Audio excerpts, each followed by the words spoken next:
तो वॉर 2 तो आप सबने देख ही ली होगी। आज हम कुछ स्पाई यूनिवर्स के बारे में बात करने आए हैं कि कैसे टाइगर 3 से और वॉर 2 तक ये स्पाई यूनिवर्स हमको खत्म होता दिखाई दे रहा है। देखो, सबसे पहले ये बात समझ लो कि स्पाई यूनिवर्स कहाँ से स्टार्ट हुआ। तो ये स्टार्ट हुआ है पठान से। टाइगर जिंदा है से इस यूनिवर्स को माना जाता है। एक था टाइगर इस यूनिवर्स में एग्जिस्ट नहीं करती है। एक था टाइगर इस यूनिवर्स में इसलिए एग्जिस्ट नहीं करती है क्योंकि टाइगर 3 जब मूवी आई थी तो उसके पोस्टर, उसके टीजर, उसके ट्रेलर पे ये साफ लिखा हुआ था, following the events of tiger जिंदा है, वॉर एंड पठान। ये वाईआरएफ की तरफ से कहना था, लेकिन हकीकत में बात यह है कि एक टाइगर जिंदा है स्टैंड अलोन मूवी है, वॉर भी स्टैंड अलोन मूवी है। बस पठान में इन्होंने सलमान खान का कैमियो डालकर ये हमको बता दिया कि हाँ, ये स्पाई यूनिवर्स बन रहा है आगे फ्यूचर के लिए। अब बात ये निकल के आती है कि ये गलती कहाँ पर कर रहे हैं। गलती ये कर रहे हैं कि पहले ये सिर्फ प्लॉट पर फोकस कर रहे थे। अगर टाइगर जिंदा है मूवी आप देखने जाएं तो उसमें प्लॉट पर फोकस किया था कि हाँ, मूवी की स्टोरी नर्सेस को बचाना है, एक मिशन है जो टाइगर को पूरा करना है। और ये वर्क कर भी जाता है पब्लिक के लिए कि काफी अच्छा वर्क कर जाता है। लेकिन ये यहाँ पर नहीं थमते, फिर ये कुछ अलग डिफरेंट ट्राई करने का सोचते हैं कि हम दो बड़े एक्टर्स को लाएंगे और उनके बीच में बैटल दिखाएंगे, और तभी ये वॉर मूवी बना देते हैं ऋतिक रोशन और टाइगर श्रॉफ को लेकर। और जब ये वॉर मूवी बना देते हैं तो लिटरली वो और भी ज्यादा वर्क कर जाता है पब्लिक के लिए। काफी अच्छा रिस्पॉन्स उस मूवी को मिल जाता है। फिर वाईआरएफ यहाँ पर भी नहीं थमता। वाईआरएफ सोचता है कि चलो इसी सेम फॉर्मूले को क्रिएट करते हैं थोड़ा ग्रैंड स्केल पर,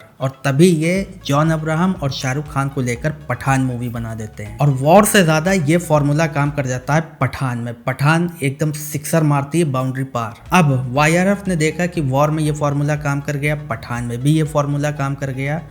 अब हम क्या करते हैं कि अब हम टाइगर 3 बनाएंगे सेम इसी फॉर्मूले के साथ, और तभी ये मूवी बना देते हैं इमरान हाशमी और सलमान खान को लेकर टाइगर 3, टाइगर फ्रेंचाइजी की सबसे बड़ी मूवी। लेकिन इस बार वाईआरएफ थोड़ी सी मुंह की खा जाता है। टाइगर 3 उतना अच्छा रिस्पॉन्स नहीं कर पाती जितना वाईआरएफ ने सोचा था, और तभी टाइगर 3 के पोस्ट क्रेडिट सीन में हमको वॉर 2 से रिलेटेड हिंट दिया जाता है कि हाँ, वॉर 2 भी इसी फॉर्मूले पर क्रिएट की जाएगी। और वही हमको देखने को मिला कि जूनियर एनटीआर, दो बड़े एक्टर जूनियर एनटीआर और ऋतिक रोशन में हमें बैटल दिखाई जाती है फिर से एक बार, जो हम वॉर से देखते चले आ रहे थे। और वॉर 2 का जो हाल हुआ उसका रिजल्ट आपके सामने है। तो बात ये निकल के आती है कि आप सेम स्टोरी, सेम वही दो बड़े एक्टर के बीच में बैटल दिखाना, पाकिस्तान और हिंदुस्तान, ये चीजें अब वर्क नहीं कर रही हैं। ये एक बार तो वर्क कर जाएगी, दो बार कर जाएगी, लेकिन 3-4 बार आप सेम पैटर्न पर अपनी फिल्में बनाते चले जा रहे हैं, वो वर्क पब्लिक के लिए नहीं करेगी। फिर चाहे उसमें लार्जर देन लाइफ का एक्शन आप डाल दें, हाई ऑक्टेन एक्शन दिखा दें, या एकदम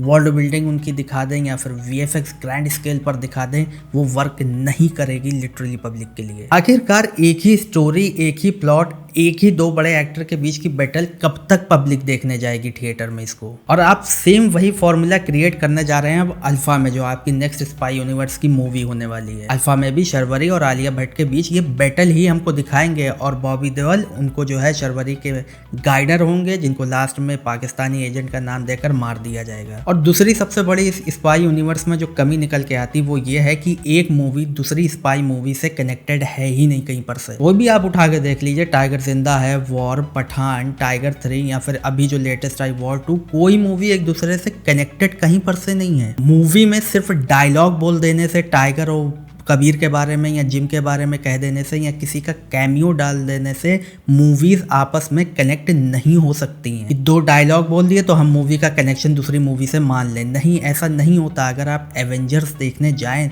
तो हर मूवी एक दूसरे मूवी से कनेक्टेड है, और फिर जाके वो एवेंजर इन्फिनिटी वॉर और एंड गेम निकालते हैं, जिसका हमको थैनोस मेन विलन भी देखने को मिलता है। लेकिन यहाँ क्या हो रहा है, यहाँ विलन आता है, लास्ट में मार दिया जाता है, फिर दूसरा विलन उठा के लाते हैं, उसको भी मार देते हैं, फिर तीसरा उठा के लाते हैं, उसको भी मार देते हैं। तो ना तो मूवी ये कनेक्टेड दिखा पा रहे हैं, और ना ही मेन विलन हमको अभी तक स्पाई यूनिवर्स का कोई देखने को मिला है। जूनियर एनटीआर एक अच्छी चॉइस थे मेन विलन के लिए, थैनोस के लिए सबसे बेटर चॉइस थी जूनियर एनटीआर। लेकिन ये जूनियर एनटीआर को भी एक नया एजेंट बनाकर हमारे सामने खड़ा कर देते हैं इस बार कि हाँ, ये विक्रम नाम का नया एजेंट है स्पाई यूनिवर्स का, अब इसको भी देखो, और इसको भी लेकर आगे एक मूवी हम बना देंगे या नहीं बनाएंगे, कुछ अता पता नहीं। तो ये तीन बहुत बड़ी कमियां, तीन बहुत बड़े फ्लॉ फ्लॉज हैं स्पाई यूनिवर्स में जो मैंने आपके सामने रखे हैं। पहला कि ये सेम स्टोरी, सेम दो बड़े एक्टर के बीच की बैटल और हर बार हमको पाकिस्तान हिंदुस्तान दिखाते चले जा रहे हैं। दूसरी सबसे बड़ी इसमें कमी मैंने आपको बताई कि एक मूवी दूसरी मूवी स्पाई मूवी से कनेक्टेड है ही नहीं कहीं पर से कम एक बैक स्टोरी दिखाकर सभी मूवीज को आपस में कनेक्ट तो करिए। और तीसरी सबसे बड़ी इसमें हमने कमी बता दी कि ये मेन विलन अभी तक हमको नहीं दिखा पाए कि स्पाई यूनिवर्स का मेन थैनोस कौन होने वाला है। तो ये तीन बहुत बड़े फ्लॉज हैं इनके स्पाई यूनिवर्स में जिस पर ये वर्क करना चाह ही नहीं रहे हैं कहीं पर से भी। और ये तीनों फ्लॉज इस स्पाई यूनिवर्स को फिनिशिंग लाइन तक ले जा रहे हैं, पहुंचा रहे हैं और स्पाई यूनिवर्स खतरे में जाता हुआ हमको दिख रहा है। अगर ये इस पर काम नहीं करते हैं तो वॉर 2 से अंदाजा लगा लीजिए कि फ्यूचर में इनके आने वाली फिल्में किस तरह की निकलने वाली हैं। बाकी मैंने आपको स्पाई यूनिवर्स की 3 बहुत बड़ी कमियां गिना दी हैं। बाकी अगर आपको डिटेलिंग जो मैंने बताई है पसंद आई हो, वीडियो पसंद आई हो तो लाइक करें एंड सब्सक्राइब करें मेरे लवली पीपल्स। और जब तक आप देखते रहिए ताबिश रिव्यूज़।